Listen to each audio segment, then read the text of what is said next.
రైతులకు నమస్కారం. ప్రస్తుతానికి మనం మహబూబాబాద్ జిల్లా బయారం మండలం గంధంపల్లి అనే విలేజ్ లో ఉన్నాము. రైతు తన తోటకి విక్టర్ ఏబిసిడి అనే మందు స్ప్రే చేయడం జరిగింది. ఆ స్ప్రే చేయడం వల్ల రైతు కలిగిన ప్రయోజనాలు ఒకసారి రైతు మాట్లాడే విందాం. నమస్తే అండి. నమస్తే. ఏం పేరండి? సంతోష్. సంతోష్. ఏ ఊరు? సంతలాల్ బోర్తండ గంధంపల్లి. ఎన్ని ఎకరాలు మిర్చి తోటేశారండి? 4 ఎకరాలు మిర్చి తోటేశారు. ఈ విక్టర్ ఏబిసిడి అనే మందు కొట్టారండి తోటకి? కొట్టక ముందు ఏం ప్రాబ్లం ఉందండి? కొట్టే ముందు ఇగురు లేదు, మొద్దు బారి ఉంది.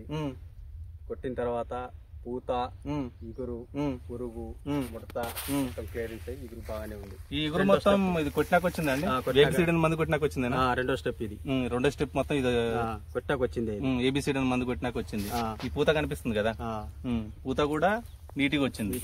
ఆల్రెడీ మీకు కాపు పడింది కదండి.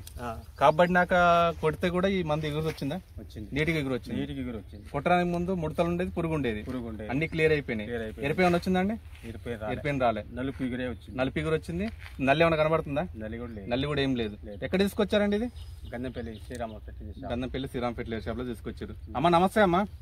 ఈ తోట మీదే కదా? ఈ మందు కొట్టారు కదా? కొట్టక ముందు ఎట్లా ఉండేదమ్మా తోట? మంచిగా లేదు, అసలు ముడత ఉంది. అసలు ఎట్నో కనబడతంటే మందు కొట్టంగానే మంచి ఇగురు వచ్చింది. రెండో స్టెప్ ఇగురు వచ్చింది, కాపాడ్డది మంచిగా ఉంది. మీకు సంతోషమే కమ్మా? మాకు సంతోషం. వేరే రైతు అయితే వాడుకోవచ్చు కదా? ఓకే అండి, థ్యాంక్ యూ.